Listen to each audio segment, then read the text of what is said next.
Welcome to Real Crusades history. The King of Aragon in Spain had an interesting relationship with the Knights Templar, while the kings of Castile and Leon preferred to use local, royally sponsored military orders, and there certainly were Templars at the Castilian court.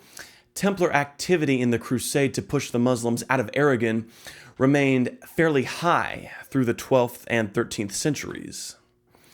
In 1131, Count Raymond III of Barcelona joined the Templars as a secular associate and granted them the castle of Granada for the defense of Christendom. This is an early example of Latin Europeans viewing Spain as a key front in the larger crusade against non-Christians. Count Armengold VI of Urbel gave Castle Barbara, located on the frontier of Muslim territory, to the Templars the following year. But the Templars remained hesitant to commit troops to the crusade in Spain. At this point, their resources were still sparse, and they felt that they should dedicate everything to the Holy Land. Raymond IV of Barcelona became an honorary member of the Templars in 1134 and gave them generous donations. He was the first Aragonese noble to decide that he wanted active Templar military support in his wars with the Muslims.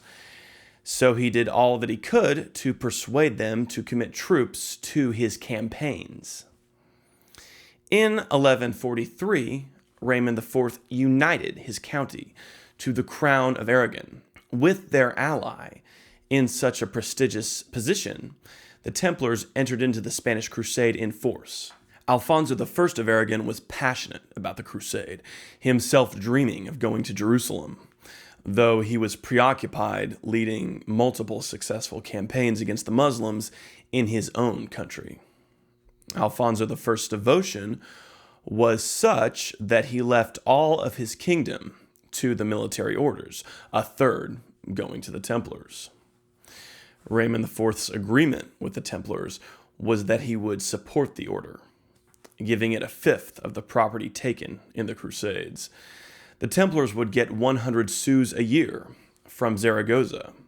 Raymond also promised to support Templar building projects and to always call on the Templars for advice in political matters. Of course, the Templars were exempted from specific dues. The Kings of Aragon appreciated the Templars because they could mobilize quickly and stay in the field for long periods of time. Also, the Aragonese felt that the Templars were pious and true servants of God. Raymond IV kept his agreement and favored the Templars throughout his reign. His successor, Alfonso II, was less enthusiastic about the pact with the Templars and worried that they were getting too powerful. However, the Templars were now an independent power in Aragon and waged their own campaigns of expansion against Islam. The Templars were famously charged with guarding King James I of Aragon during his childhood, raising him at the castle of Monzon until he was 9 years old. The Templars would play a key role in James's crusades to take the Balearic Islands and Valencia. James's autobiography describes the Templars as performing important roles in the Aragonese army. Not only were they reliable knights in the field, but they were important advisors to the king. It was a Templar who convinced James to attack Minorca. It is clear, however, that James favored the Hospitallers over the Templars. While both the Templar and Hospitaller masters were a part of James's council, the Hospitaller master, Hugh of Forcalquier, was a personal friend to James and met with him often in private, informal settings.